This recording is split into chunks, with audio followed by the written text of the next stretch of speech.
Someone You Should Know. A program about people you know and even more that you don't. Hosted by Stuart Sachs, veteran, husband, father, and grandfather. Now, here's your host, Stuart Sachs. Well, hello, America. Welcome to another edition of Someone You Should Know. I'm sure glad that you're with us, and we're going to have a great time today. I have a guest today and I'm not going to bring him on the screen yet because I don't want to embarrass him. But this gentleman is, in my eyes, a true patriot. And there's a lot of definitions of what a patriot is, but one of those definitions is someone who gives back. And I think that's extremely important, that it's someone who does what they feel is in their heart and they give back. And this gentleman is a veteran who gives back to veterans, and he started his own veteran center. So I would like to welcome into the show Paul Hendricks from the Veteran Center of North Texas. Paul, welcome to the show, and I hope I didn't embarrass you by calling you a patriot, because you truly are. There are limited number of people that say, yes, I served my country and I put in my time and that's it, and then just sit back and blend into the background. But you have stepped up after having served in the military and said, you know, there's more. Now that I'm finished with my career, there's more to do, and I want to focus on the veterans. And so a few years ago, you started the Veteran Center of North Texas. I'm really surprised of all that you've done, having started it in 2004, 6 years old.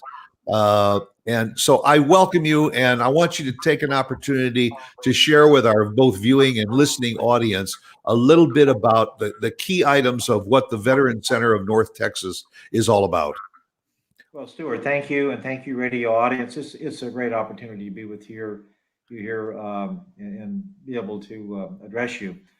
Stuart, I want to go back to one of your introductory comments about being a patriot.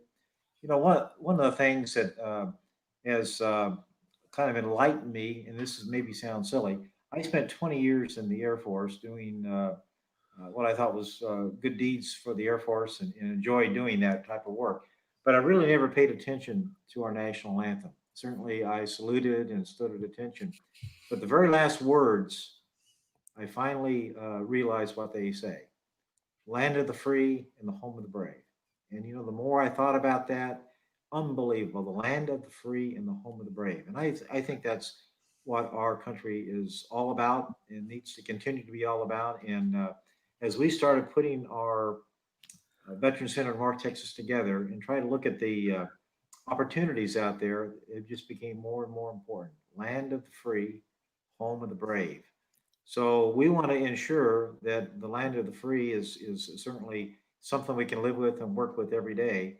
In the home of the brave, we are serving those men and women that have been of service to our country in the military, and the brave. And of course, the brave is not just the military; it's tons of other folks, first responders, medical folks, any of the first liners you see at the grocery store, and so on. But in our particular case, the brave are those men and women in the military services and support agencies that have helped us. They might even be civil servants inside the military. They all serve a very meaningful purpose for us. Now, our organization started out in kind of a fluke, if you will. So I retired from industry. I worked for the Boeing Company for 21 years after the military. And I had heard about people thinking about doing things to support our veterans, because our veterans were very needy. And that was in about 2012. And coming out of industry, it was obvious to me that you just can't walk out and do things. You need a plan. So I worked with some folks, and eventually people found out how difficult it was going to be, and how inexpensive or how non-inexpensive it was going to be to put together a real organization. And there were a couple of us that banded together, and we created what we call the Veterans Center of North Texas. In our model then, in our model now, it hasn't changed. It is simply to do one thing, and that's to help veterans and their families in North Texas, in our case, find the benefits and services and assistance necessary to become um, successful and productive citizens in our community. And when we first started, the focus was really upon our folks that were returning from war. We were hot and heavy in Afghanistan and Iraq at the time and other places in the world. So we were seeing initially just a ton of young folks that had graduated from high school, most of them, and they had been in the military. They had seen some and experienced some horrible combat situations, many different tours, and now they were out of the military and just didn't know what to do. They were too old to be, having their parents give them direction, and they didn't have a drill sergeant or commander there to give them direction. We found just a tremendous amount of those folks were just looking for, how do I proceed? What can I do? How do I can get connected? How do I get connected with my military buddies and so on? So we started thinking about how we could help this situation. And as a matter of fact, we put an organizational briefing together and went down and talked with the folks at the Military Institute at the President Bush Military Center. And so it was about an hour presentation, and about halfway through, um, the person that was leading that organization stopped me and said, "Look, we've been studying this for 2 years. You guys have just hit the nail on the head." At that point in time, uh, it's not what's available, it's how do people find it. They just didn't know what was available and how to find it. And so was the beginning of our organization to become an information referral center. And we worked hard and heavy to establish connections with our community, both at government organizations and community organizations.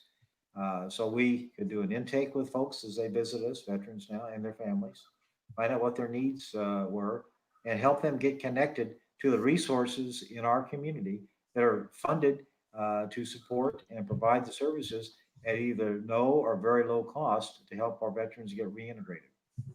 Very, very, very important. And I just didn't have that feeling from my military experience. I'm a Vietnam veteran, but I stayed in for the military for 20 years, and you sort of uh, get a different mentality. These folks were on the ground type people, and they just didn't know what to do. So, like, where is the VA? They've heard horrible stories about the VA. How do you get registered? How do you get the services? We showed them how to do that. And by the way, the VA is a great organization. The news just likes to hype up a bad story, and everybody has a bad story. But they just don't forecast and broadcast all of the great stories. VA is a good organization. So we would get them connected for those that weren't qualified for medical services, for example, in the VA. We found there are a ton of community organizations that provide low cost or um, free medical services, consultations in the community to help folks get going. So that was one thing we did. And I agree with you. But before we go further, I just want to let the audience know that you can go online to, and I'm going to give it to you. You can see right underneath Paul's name. It's the Veterans Center of North Texas, but VCONT.org. That's the website. Jot it down, share it with your friends, share it with your neighbors' friends that have veterans in their family that may have a need. The phone number is on the screen also. But what you said earlier, Paul, resonates with me because being a Vietnam veteran myself, again, the VA is a great organization, but they are an overwhelmed organization, especially since we got into Iraq and Afghanistan. Going on almost 20 years now, we've been in these wars. This has resulted in an awful lot of not so well, and injured veterans coming home from service, and they get absorbed into the VA system. And very often they need help, but all right, we'll schedule you, but that could be 2 or 3 months down the road. And as I say, they're doing good work, but they are so overwhelmed with their ability to address all of the needs of these veterans. So it's great that there's an organization like yours, because there may be a veteran who's hungry, and he needs a meal now. He can't wait to go to the VA and stand in line, or wait till Friday or Saturday, because that's when they distribute. He needs help now.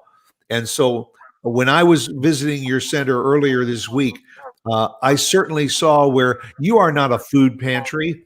You are not a resale store. You are not what a lot of other nonprofits are for veterans.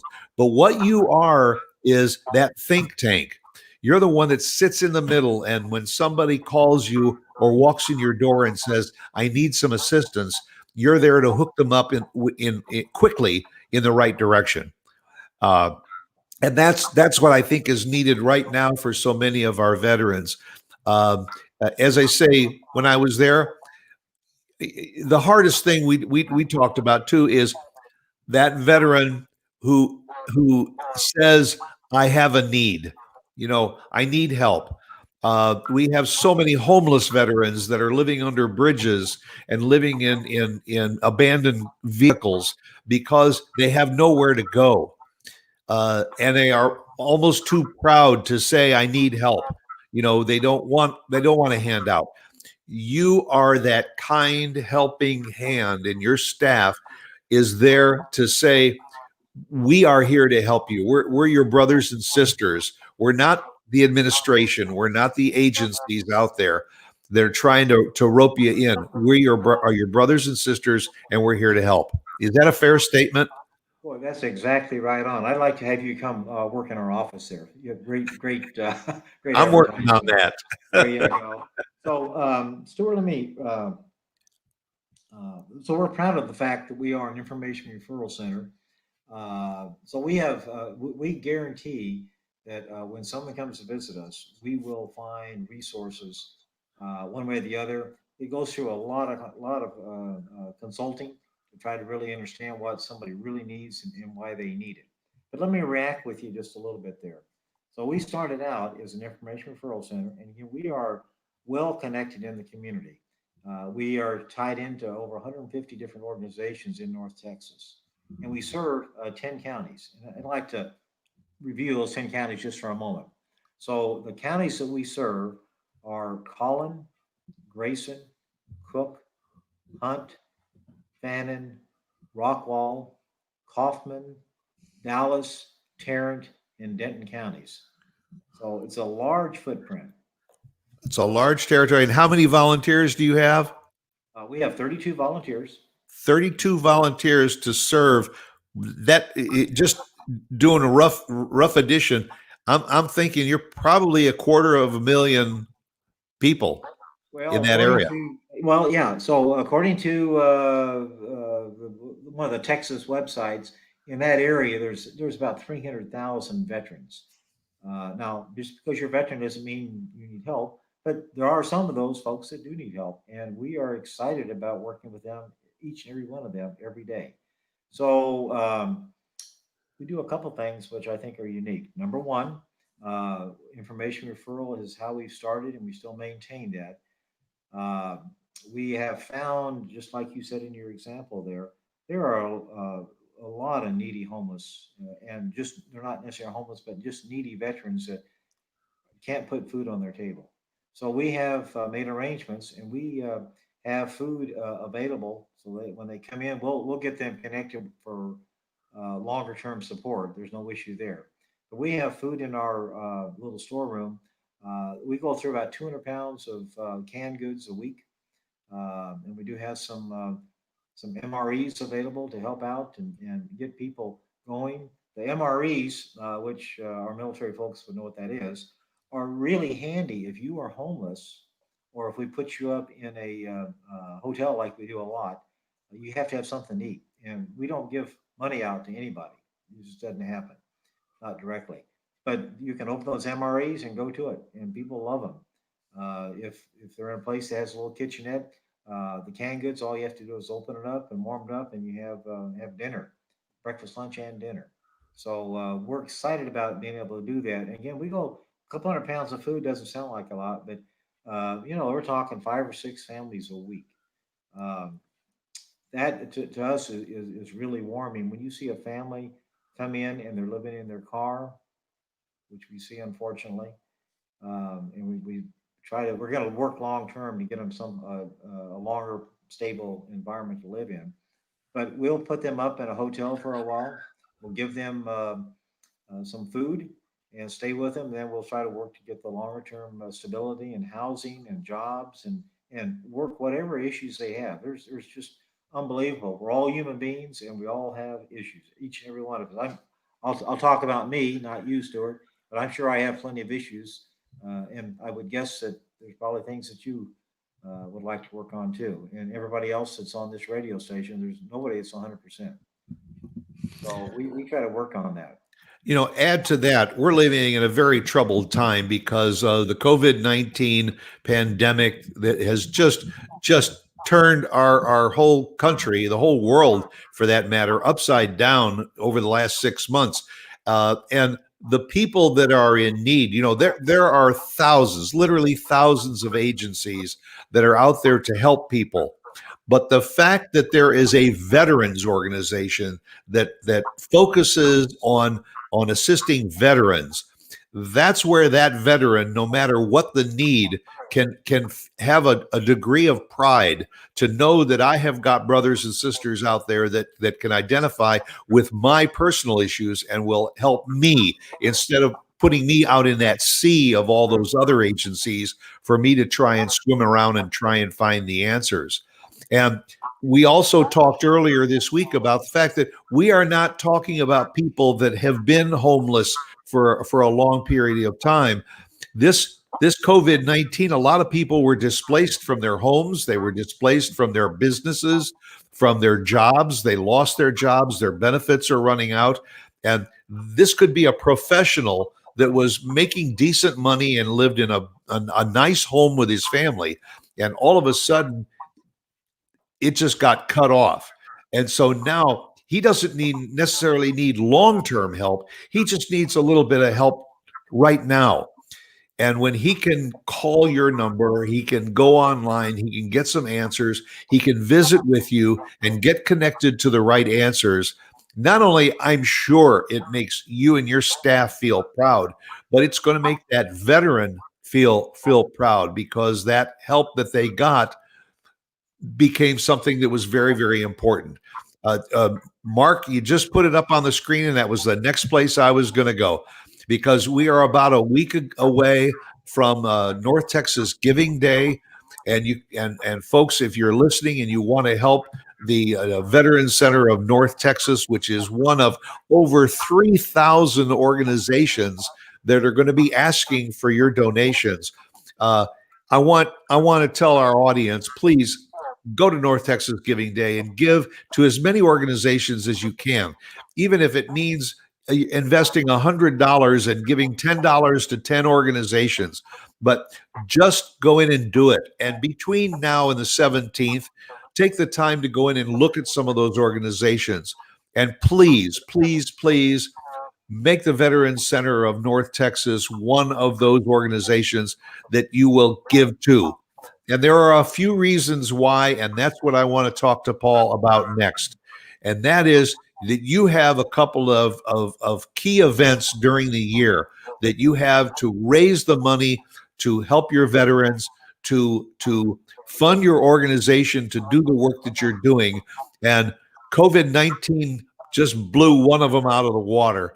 And you had a golf tournament that was scheduled in the spring that you had to move back, you thought, into the fall. We ain't out of the woods yet on that too. And that generated thousands and thousands and thousands of dollars for your organization. And that has to be postponed. But the need for the money to help your organization exist, that can't be postponed. That's a real need. And this is where Texas Giving Day, and by the way, it's open now, folks. You can go to North Texas Giving Day right now, and you can go into the search bar and put in Veterans Center of North Texas, and please give. I'm going to be your spokesman and your mouthpiece for that. But it's important. There's lots of great organizations out there, but if you can afford to give to more than one, please make the Veterans Center of North Texas one of those. So, Stuart, thank you. Mark, if I could ask you to move down on that slide you're showing, please. Okay, a little bit more right, stop right there, please. And let me talk about this just for a moment, if I could, Stuart. Um, so I have a kind of a funny philosophy. So we are a nonprofit, all volunteer organization. We have no products to sell, none. Nobody in our organization gets paid. We're all volunteers, and that dedication absolutely positively shows. The bulk of our volunteers have been with us for 3, 4, and 5 years. So that should say something about what we're doing. We serve over 1,000 veterans a year. And in order to do that, we do it in a couple ways. One, our connections to the community, and two, direct support. And I'll talk about that here in just a moment. But one of the things that we have to do to do it right and maintain privacy and professionalism is have an operating location. There's a lot of organizations that are working out of a house. We can't do that.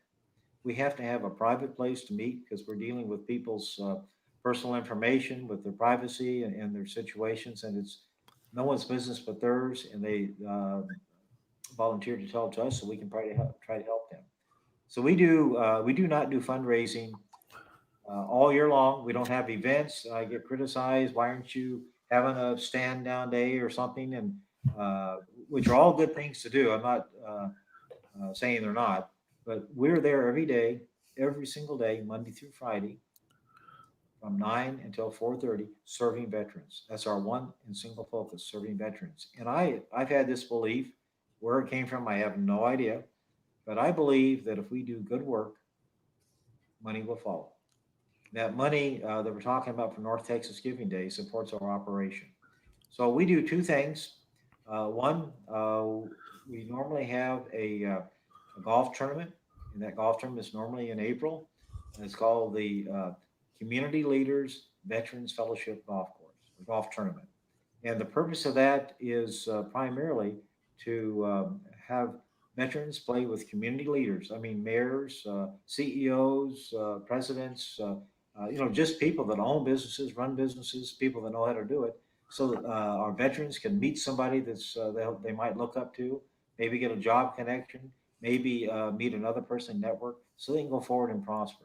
Remember, our motto is to try to help our veterans establish and maintain productive lifestyles. So we do that normally in the April timeframe. Now, this year, April was kind of at the beginning and middle or whatever of COVID. So we canceled that. Golf courses were closed. We rescheduled it for September of this year, which is, we're in now. We canceled it again. We canceled it completely. And the reason being, I do not want to have the opportunity to risk anybody's health whatsoever. I'd hate like heck to have somebody on the golf course contract COVID because we provided that event, and I just couldn't forgive myself, so we canceled that. Now, in addition to providing goodwill to our veterans and having a fun event, we learned that golf tournaments are pretty lucrative to provide support for us. So over the years, that's become a major effort to help us with our operations. Unfortunately, for the year 2020, that's not going to happen because of this nasty COVID that just won't seem to go away. So the other thing we have done over the years is we participated in North Texas Giving Day. North Texas Giving Day is coming up this year on September 17th. Early giving has already started. We are it started on the 1st of September, and today is the 4th of September, so we're 3 or 4 days into it. And this event uh, is always meaningful to us for a couple of reasons. Number one, we get a chance to interface with our community, continue to spread the word about the work we do.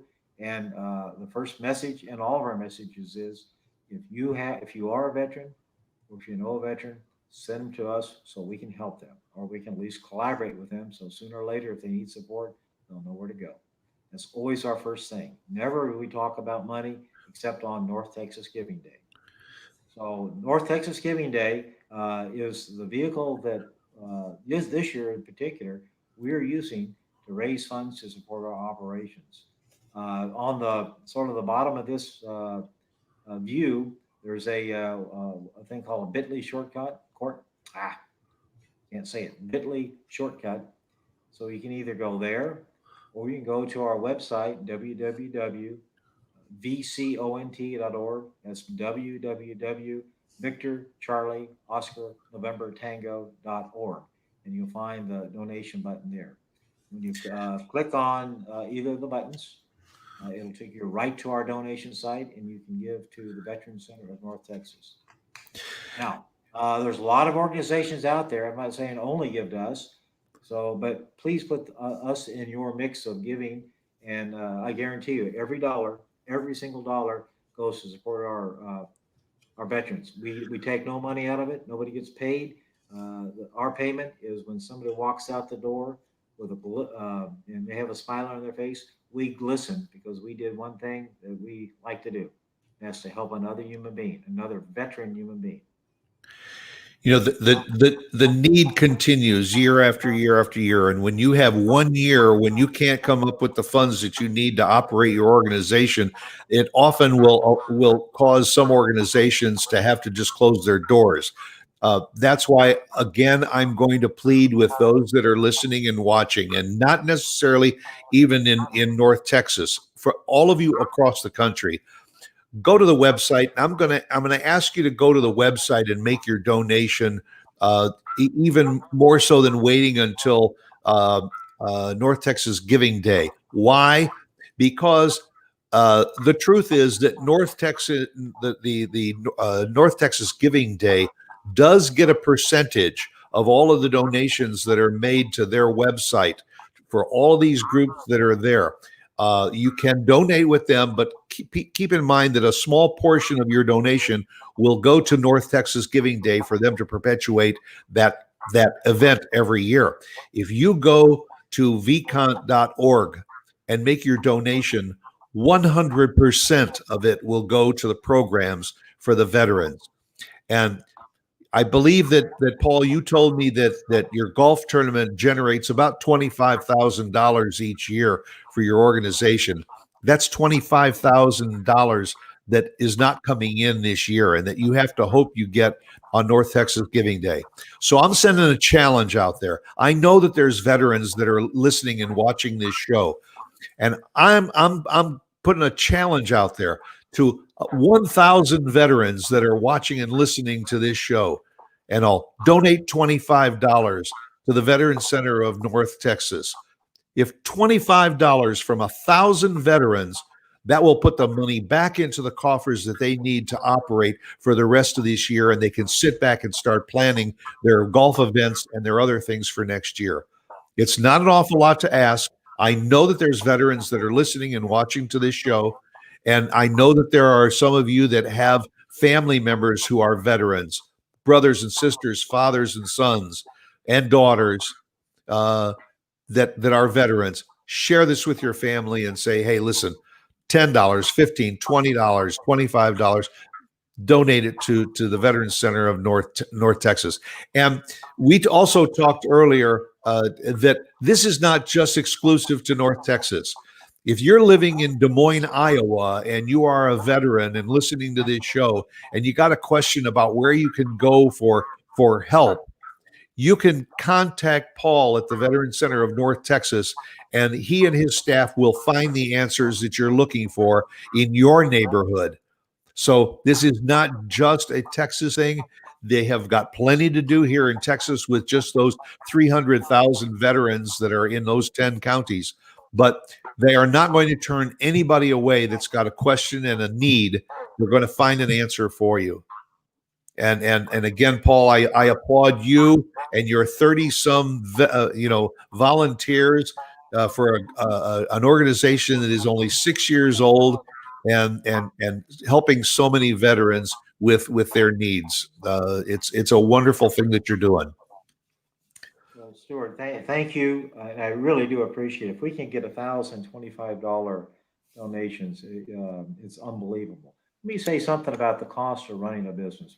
None of us that work there have ever owned a business before. I came out of the corporate environment. It is astonishing it is just astonishing, just the cost of reality. I've learned to really appreciate it. So $25,000 sounds like a lot of money. It is a lot of money. And Stuart, you were in our facility. Do we have anything palatial there? Absolutely not. In fact, the computers were donated, the desks were donated. Your hands are out and will accept any kind of donations. Just anything to help. And unlike a lot of nonprofits where you walk into a very, very nicely appointed office, uh, I'll tell it to your face, Paul. You ain't it. You're not walking. You're not walking into some great looking place. What you are is walking into a place that is there to say, you know, take from us, not from our surroundings. And also I mentioned the computers, that you do offer that service for those that come in, that if they want to they don't have a computer, they can come in and you have the ability for them to sit and go into some sites looking for work, trying to connect with their resume, with some business opportunities.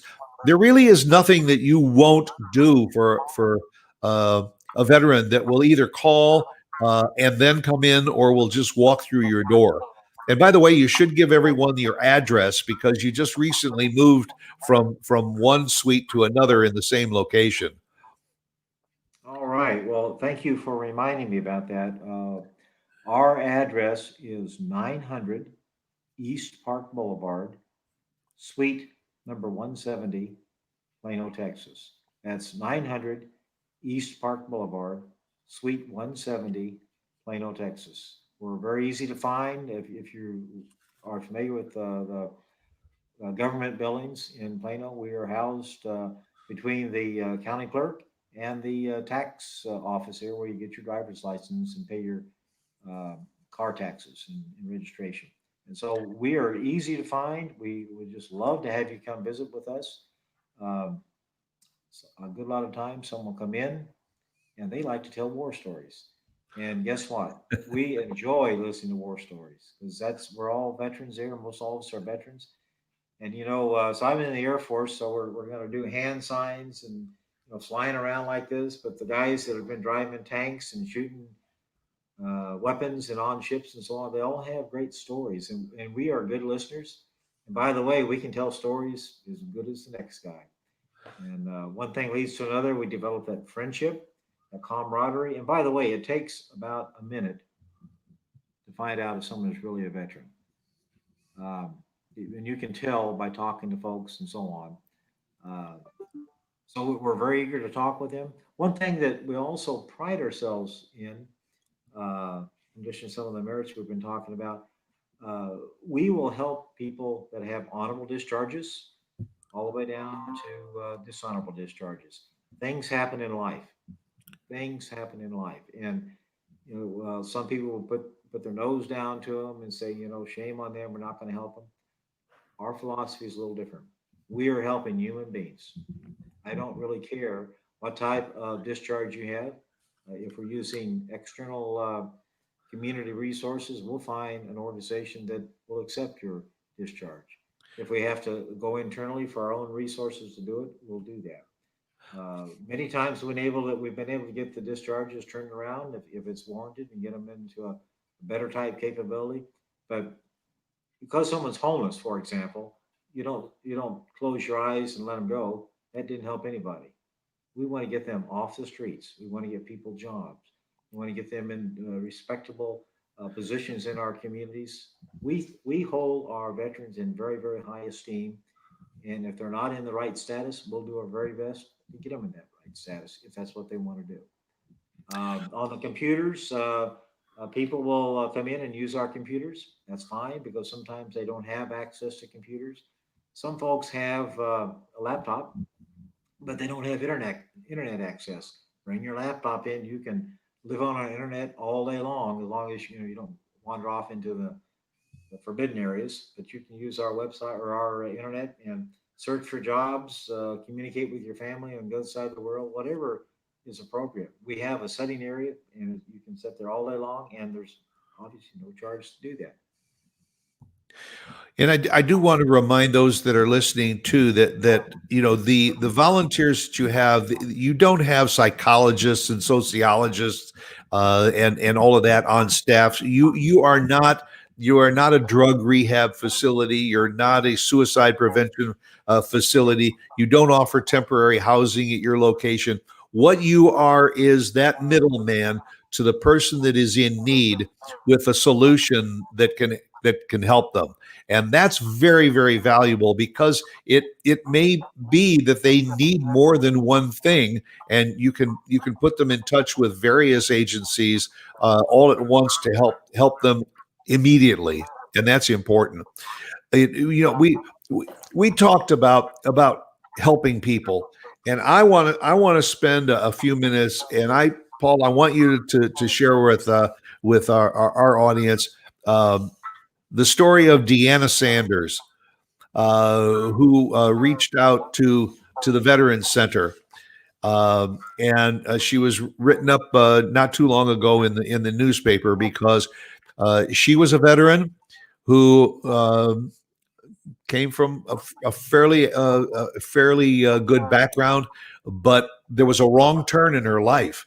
And I want you to take the story there because it was the Veterans Center of North Texas that helped turn this young lady's life around. Well, so again, we deal with a ton of veterans, and they all have stories. They all have situations, and again, we've found out that we're all human beings, and we're all cut from kind of different fabrics, and so each person is just a human being. We try to help them. So Deanna Sanders, whom we do have permission to talk about, um, found us, and she was just having a tremendous amount of issues associated with.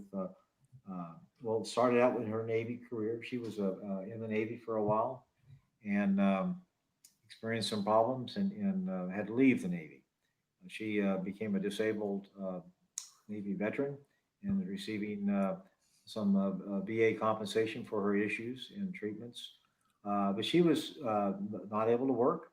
She has some medical issues associated with normal aging as well as some of her injuries she experienced in the Navy. She made a little bit of a wrong turn. I don't want to be judgmental when I say wrong turn. She took a different turn and became involved with drugs and things like that, which, that's a freedom of choice, but sometimes it doesn't yield very good results. She was having a lot of difficulty maintaining relationships and did lose plenty of assets due to some poor relationships. So when we found her, she was not able to pay her rent. She was not able to put food on her own table. She was in the process of being evicted. We don't like that. Of course, she didn't like it either. Once a person gets evicted from an apartment, it is like a felony and it just never leaves you. There's no way to get rid of that. So one of our major efforts, goals is to stop evictions and turn that around. And we were able to do that. We were able to get the judge to allow us to make payments, get her right with her landlord, and go forward. And we did that. We were able to put food on our table. Through our grocery supplies that we have, we were able to get her going in that regard and go forward. Uh, she needed a job because she had, in this particular case, COVID was coming in there and she lost her job. She had some medical conditions that prevented her from becoming involved in like manual labor type jobs where a lot of lifting was required. So we counseled her, we encouraged her, continued to pay rent, and go forward. Eventually, it was time for her to move. She cannot sustain the lifestyle that she had. So we were able to find a alternate living location for her, and that's where she is today. We were encouraged her in a very firm way to get a job, and we were helping her. She found the job after a lot of encouragement. She is working today and doing very well. She's living in a home and doing a rental home, doing a very good job. We've made a few rental payments for her, and she's going forward. We've helped her with clothing, with food, with rent, and she is a poster child for us. She is working. She is going to work herself out of the home she is living into a more firm home and from transition. And I think that's kind of the model that we were trying to do. Now, Stuart, the one thing I like to say, and she's a good example. When somebody visits us, we do a really deep dive to find out what's really going on. And we'll try to help develop a roadmap, whether it's using internal resources or external resources. If they agree to that, we reach out. I'm going to put my hand up here. Oh, there it is. And we hold her hand. And we don't let go of that hand until we feel as though that person is stable in the community. And that's between 6 months and a year, typically. And we'll continue to hold that hand well after she's stable. And typically speaking, 6 months after we think we've reached a stability point, we'll say, "How you doing?" And if she's doing great, we want to give them a hug and a kiss and say, "Go forward." If they say we're having problems, we don't let go. We just continue to work with them until we find the right resources and encouragement um, for them to prosper. And that's really what we do every day. And that again, I applaud you and your staff for that, because it's fine to say, here's a slip of paper, and go to this address and ask for Joe, and he'll help you today. What you do is you stay with the client and you continue to follow the progress of the client. And Deanna is a success story. And you hope that every person that walks through your door is going to be a success story. You know that probably is not logical thinking, but as many people that you can serve like her, she will pay it forward, because she's become a spokesperson for the Veteran Center of North Texas, because she found that direction. She was spiraling down out of control, and she at least found that little bit of hope to say, I need some help, and she reached out, to the right place. That's why if she had reached out to the VA, it may not have had the same result, because it might have been a little bit more difficult for her to get the help that she needed promptly. So again, that's what you do.